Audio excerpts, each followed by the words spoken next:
Welcome back to the epicenter of the awakening, where we dismantle the most sophisticated psychological traps ever devised to crush the human spirit. Today, we are opening the door to a room that society often whispers about but never fully exposes, the bedroom. Have you ever felt it?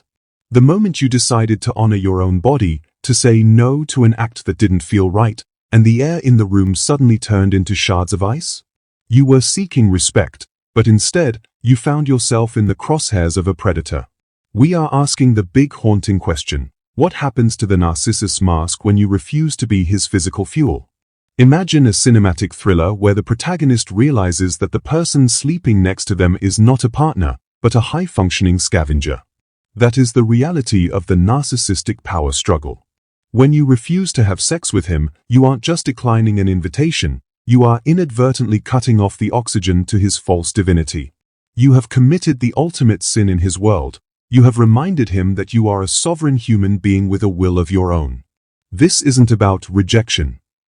This is about the total failure of his remote control over your nervous system, and tonight, we are exposing the cruel blueprint of his retaliation. You've likely spent months gaslighting yourself, making excuses for his sudden, freezing coldness. You tell yourself he's just hurt or sensitive. But your gut knows the truth. Your gut feels the predatory vacuum he's created to punish you for your boundaries. The narcissist's reaction to your refusal isn't an emotional response, it is a tactical strike.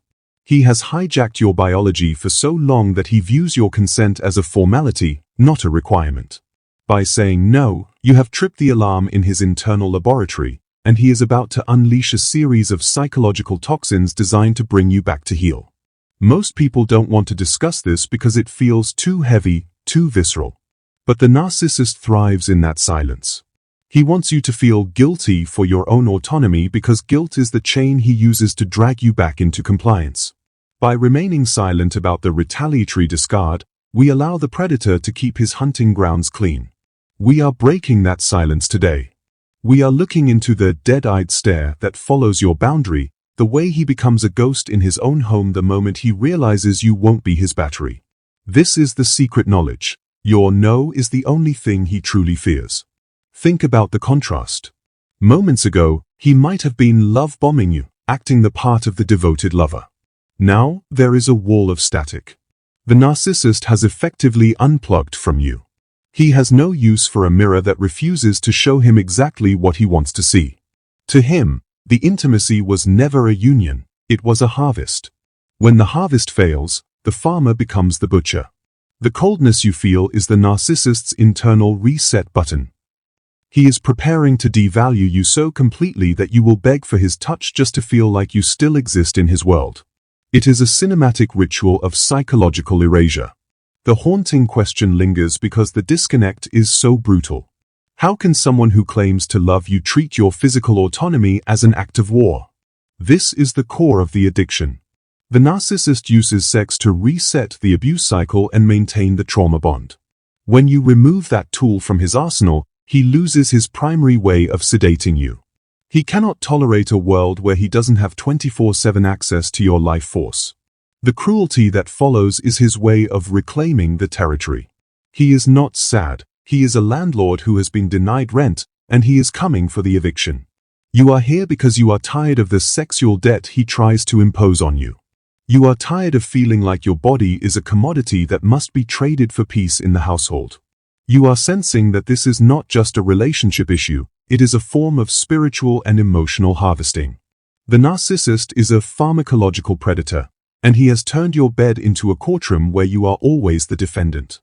He wants you to stay in the fog, believing that your no is the reason for the relationship's failure, but I am here to tell you that his reaction is the ultimate proof of his pathology. The narcissist's coldness after a refusal is a weaponized withdrawal.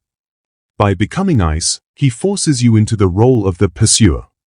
You start asking, "Is everything okay?" Or "Did I do something wrong?" This is exactly where he wants you. He has flipped the script so that you are now auditioning for his attention after you've simply exercised your right to say no. It is a psychological masterstroke of dominance. He has turned your most private boundary into a position of absolute weakness. He isn't hurt because you aren't in the mood, He is enraged because he no longer owns the remote control to your body. Stay with me, because we are about to peel back the skin on these 7 cruel behaviors. We are moving past the feel-good illusions and into the clinical reality of how he punishes you. This isn't just a story about a bad night. It's a documentary of a psychological war fought on the battlefield of your own skin. You need to understand the mechanics of his pout and his rage if you ever hope to reclaim your sovereignty. The narcissist wants you to believe his cruelty is pain, but I am here to tell you it is policy. It is the standard operating procedure of a creature that views your no as a declaration of independence. The exposure begins now. Don't look away, even if the truth burns. The haunting question of why he turns to stone is about to be answered with such blunt force that the chains of your confusion will begin to crack. You are not cold or unloving for having boundaries. You are a human being who has been targeted by a creature that mimics intimacy but loathes autonomy. We are going to deconstruct the 7 cruel behaviors, paragraph by paragraph, until you see the predator for what he really are. A hollow man holding a mask of passion while standing in a void of calculated, icy malice. To understand the narcissist's reaction, we must first analyze the sterile laboratory of his brain. Decades of viewing people as objects has not just been a lifestyle choice, it has been a neurological disaster. The narcissist's reward system is built on high-octane dominance. He is an addict who has spent a lifetime chasing the hit of total compliance. When you say no, you are creating a dopamine crash for him. He lacks the oxytocin pathways that allow normal humans to feel safe and content without constant conquest. The sexual doom he feels when denied supply is a biological desert where nothing grows. Imagine a forest that has been clear-cut for short-term profit. That is the internal landscape of the narcissist. He has burned through the topsoil of his emotions to get to the quick, easy energy of physical gratification. Now, as he ages or as your boundaries strengthen, he finds himself in a void. He is physically incapable of feeling the warmth of a steady, respectful love because he has spent his life training his brain to only respond to the fire of the initial capture. When you refuse him, you aren't just denying sex, you are forcing him to face the cold, dark silence of his own hollow interior. The narcissist's hidden motive in his youth was the theft of worth. Every sexual encounter was a way to siphon off the vitality of his partner. He didn't want a lover, he wanted a supplied reflection. But your no reveals the flaw in this strategy. He cannot live forever on stolen light. As he loses his sexual gravity, he starts to see through the cracks in his own mask. He is left with a low-grade rage, a resentment that you aren't performing your function as a battery. He is now forced to scavenge for the adoration he once took for granted, and he hates you for making him feel like a beggar. Use the cinematic metaphor of a dying Sunday. In his prime, the narcissist's charisma was so strong that everyone was pulled into his orbit. He felt like a god, burning bright on the energy of his conquests.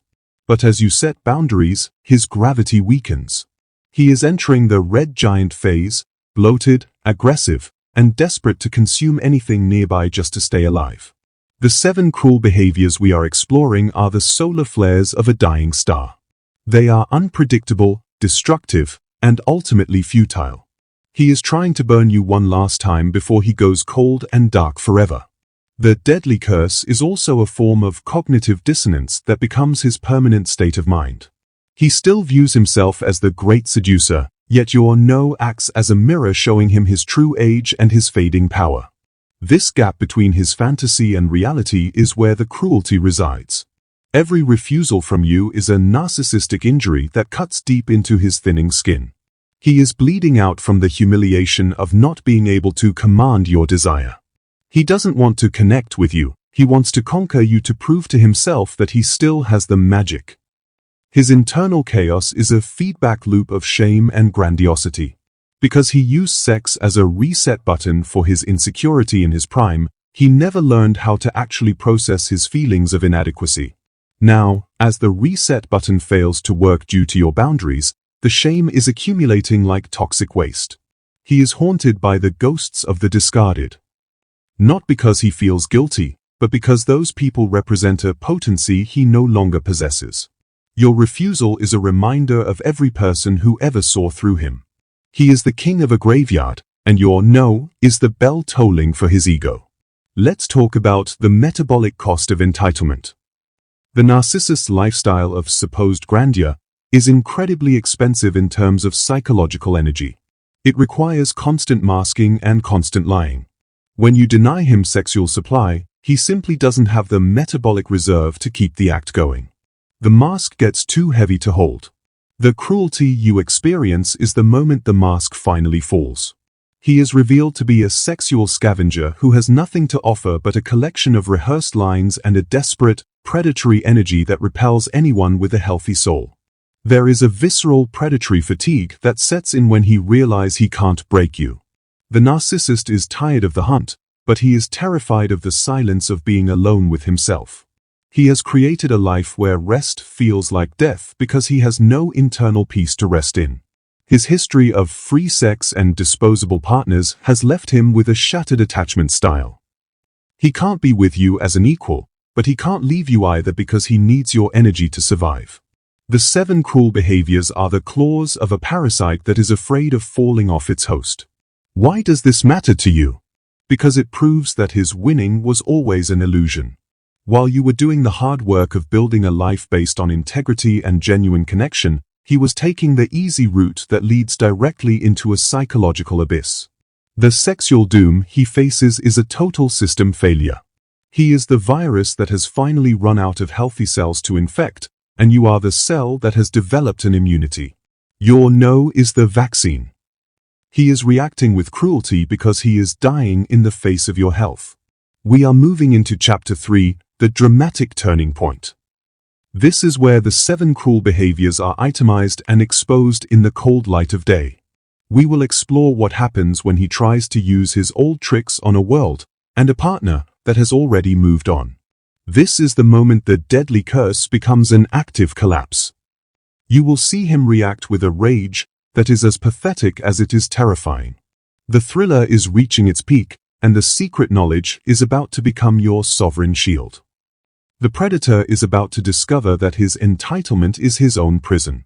The dramatic turning point begins with behavior 1, the punitive silence.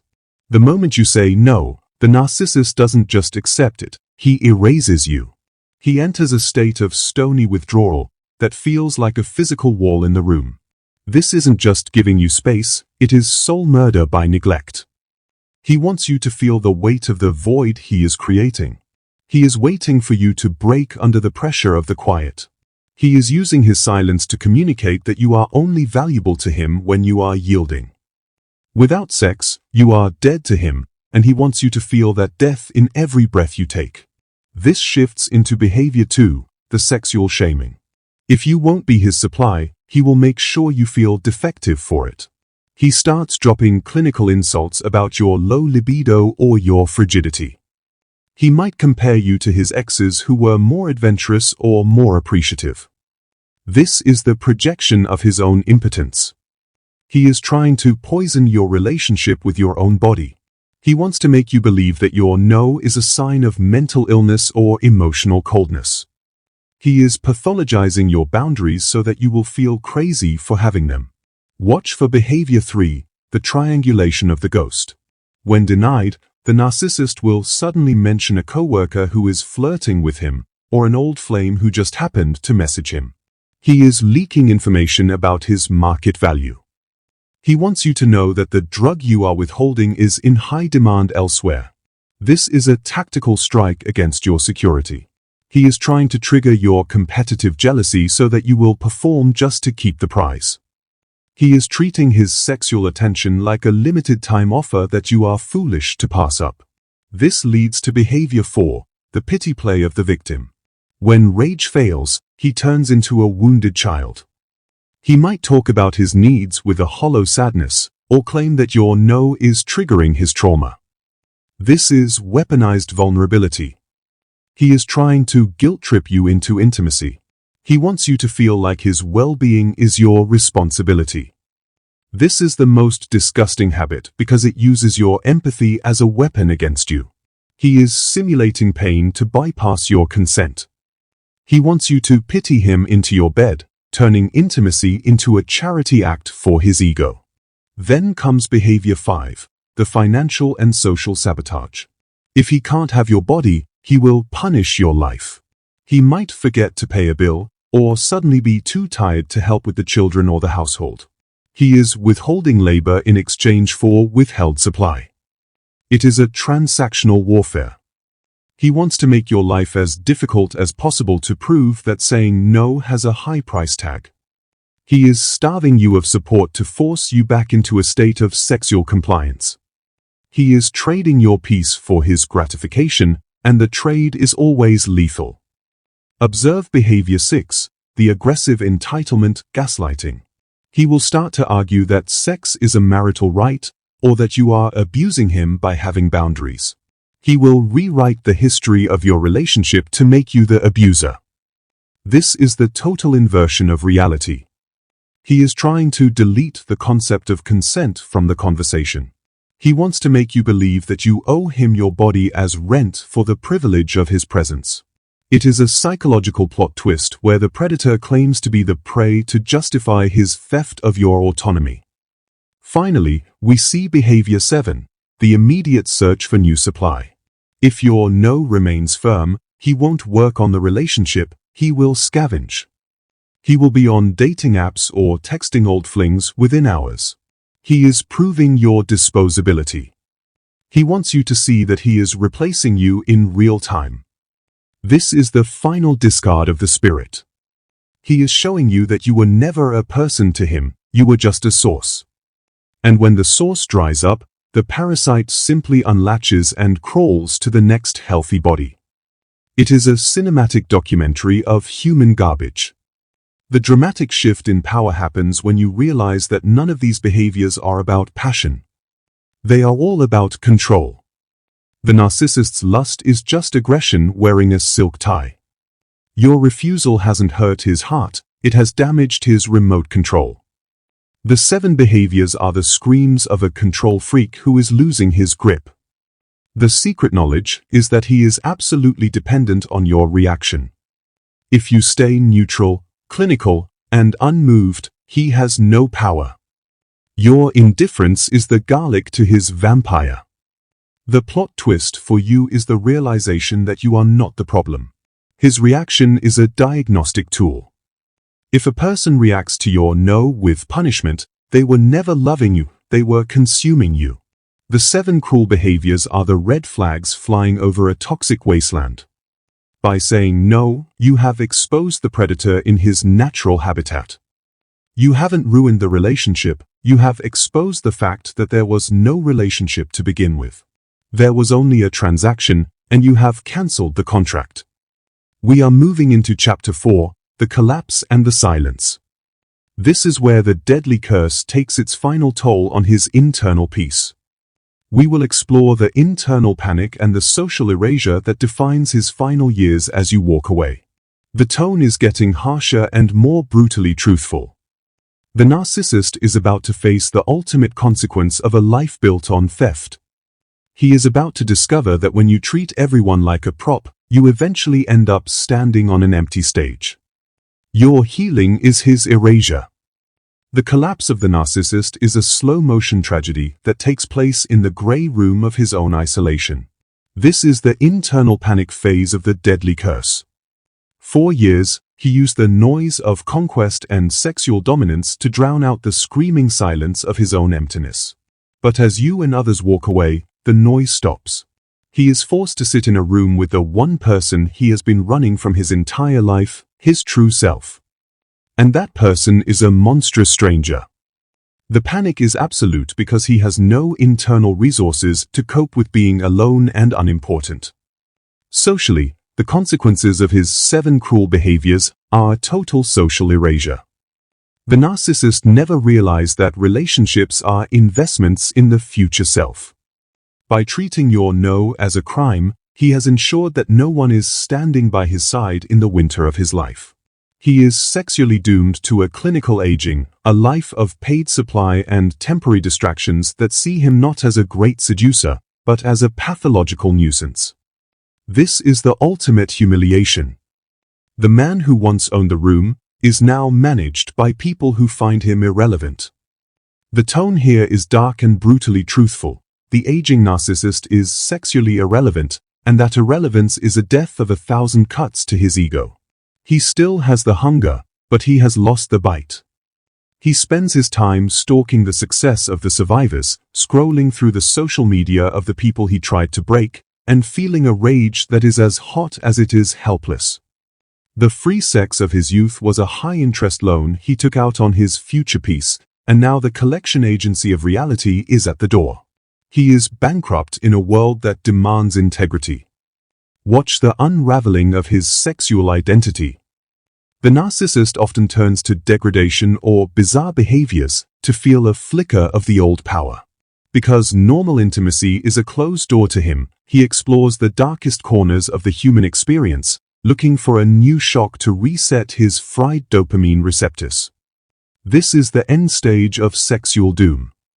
He is descending into the mud because he can no longer reach the stars. He is perverting his own memories, turning the conquests of the past into a weapon of self-destruction. He is drowning in his own history. The internal panic manifests as a physical decay that is accelerated by his mental rot. The narcissist's stress of losing control is a cortisol poison that withers him from the inside out. He looks haggard, gray, and haunted. He is sexually doomed to a biological prison. He is trapped in a body that he hates because it no longer performs the magic it used to. He is at war with his own flesh.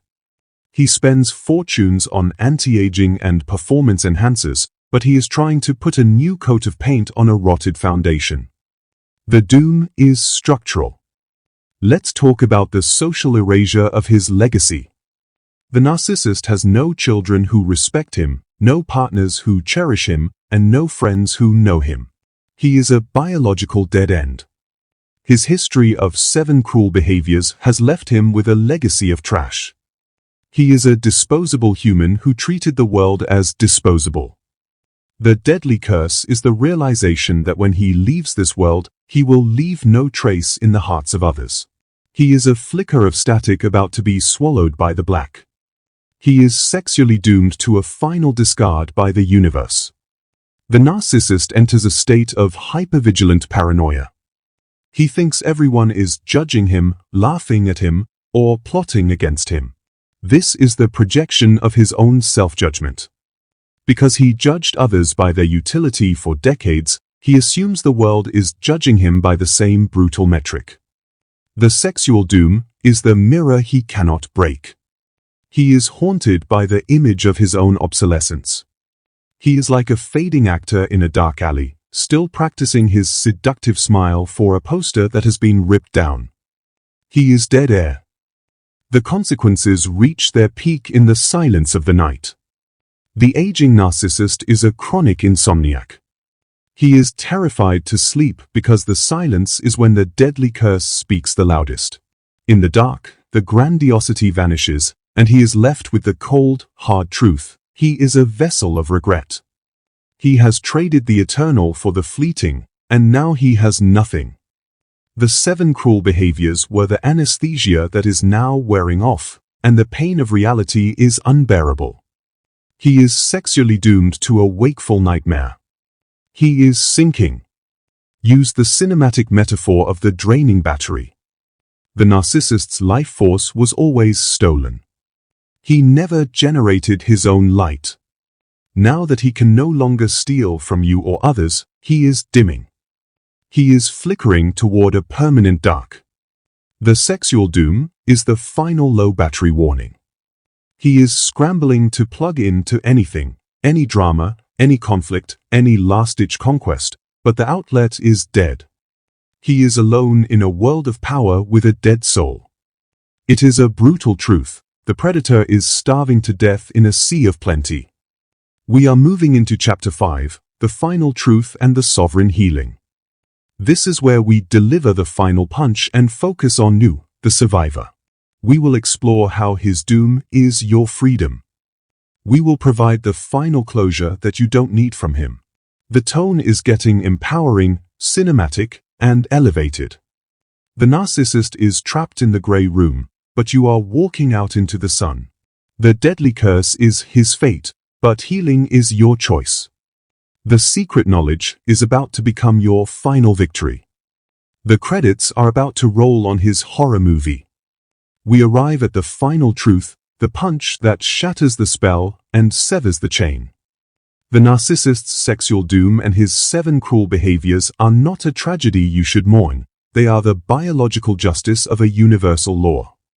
You were never the loser for saying no, he was the loser for being unable to see a person instead of a source.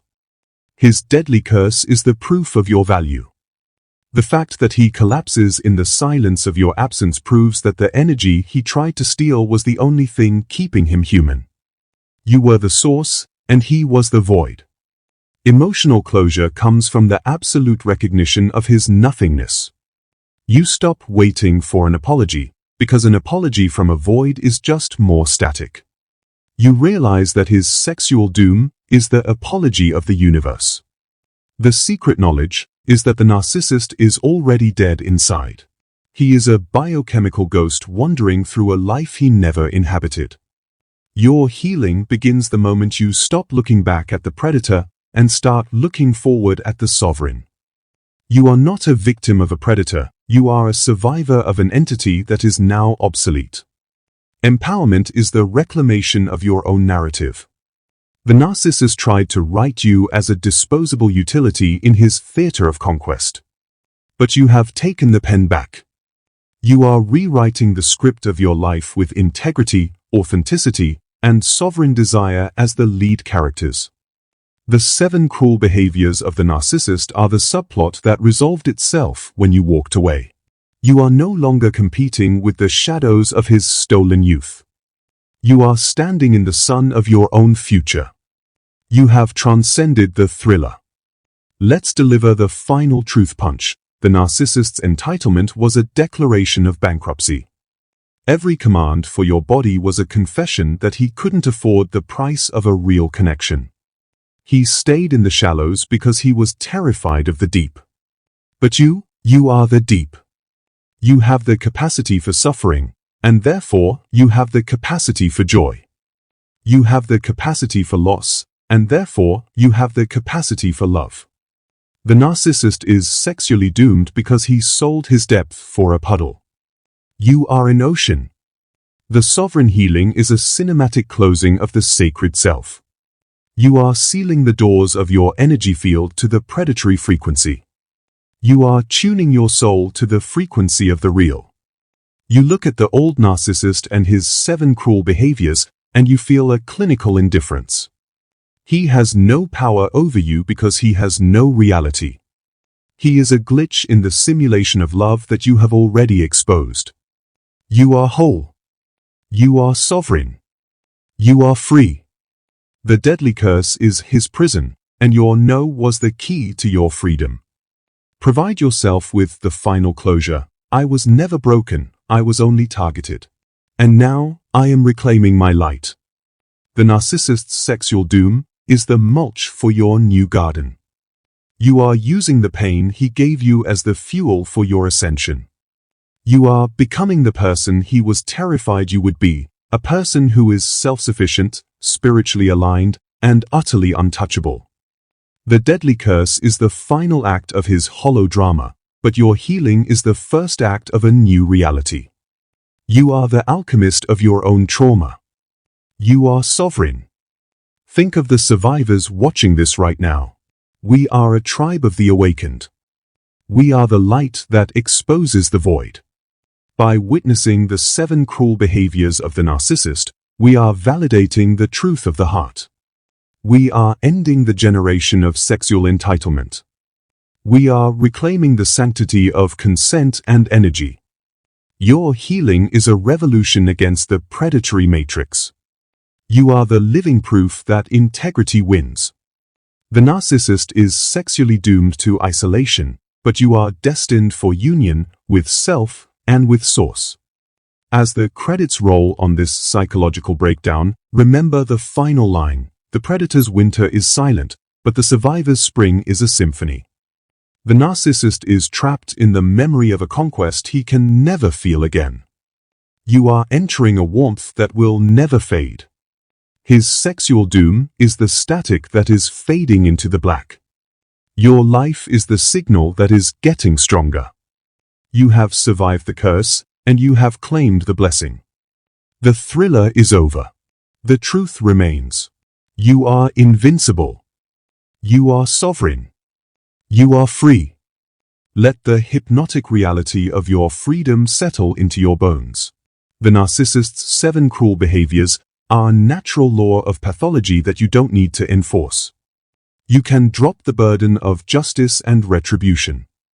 The universe is already executing the sentence. Your only job is to live. To live authentically. To live deeply. To live loudly.